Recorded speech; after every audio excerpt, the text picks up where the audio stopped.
আসসালামু আলাইকুম। বর্তমানে গালফ কান্ট্রিগুলাতে আইন কানুন অনেক আপডেট করা হয়েছে এবং কি ধর্মীয় এবং সাংস্কৃতিক উভয় দিক থেকেই নারীদের এবং কি শিশুদের ক্ষেত্রে বাচ্চাদের ক্ষেত্রে বেশ কিছু কঠোর আইন রয়েছে, যেগুলো আমরা প্রবাসী হিসেবে আমাদের মেনে চলা অত্যন্ত প্রয়োজন। না হলে যে কোনো সময় আমরা যে কোনো বিপদের সম্মুখীন হতে পারে।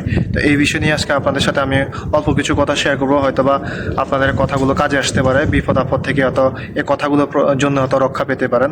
তো কথা বেশি না বাড়িয়ে চলুন মূল কথায় ফিরে যায়।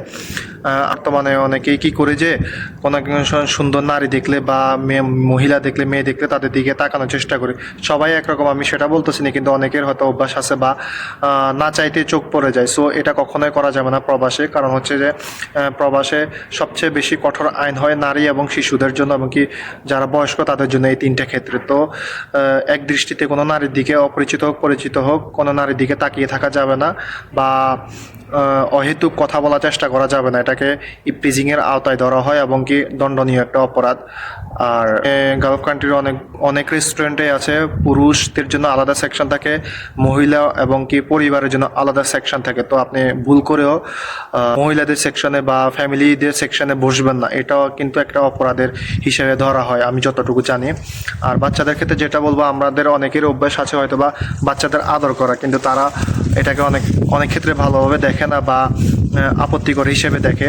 আর আরেকটা বাচ্চাদের ক্ষেত্রে যেটা বলবো সেটা হচ্ছে, হয়তো বা কোনো বাচ্চার উপর আপনার মেজাজ খারাপ হয়েছে বা রাগ উঠছে, আপনি বাচ্চাটাকে ধাক্কা দিলেন বা গায়ে হাত তুলেন, তো কোনোভাবে গায়ে হাত তোলা যাবে না, তাকে স্পর্শ করা যাবে না। কারণ হচ্ছে এটাকে অধিক গুরুতর অপরাধ হিসেবে ধরা হয় এবং কি এটার শাস্তি অনেক বেশি কঠোর হয়। সো এটা কখনোই করা যাবে না। আপনার মেজাজ যতই গরম হোক, আপনাকে কন্ট্রোলে রাখতে হবে এবং কি এটা যদি আপনার সাথে খারাপ কিছু হয় সেটাকে তার বাবা বা তার অন্য কোনো মাধ্যমে সমাধান করতে হবে, কিন্তু আপনি কখনোই মেজাজ হারিয়ে বাচ্চাদের গায়ে হাত তুলতে যাবেন না, এটা অত্যন্ত কঠিন।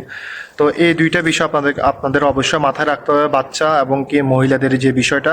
আশা করি আপনাদের এই ভিডিওটা কাজে দেবে, যারা নতুন প্রবাসী আছেন বা যারা এই বিষয়গুলো জানেন না, কাজে দেবে। তো যদি ভিডিওটি আপনাদের কাজে দেয়, ভিডিওটি শেয়ার করে অন্যদের জানার সুযোগ করে দিবেন। আসসালামু আলাইকুম।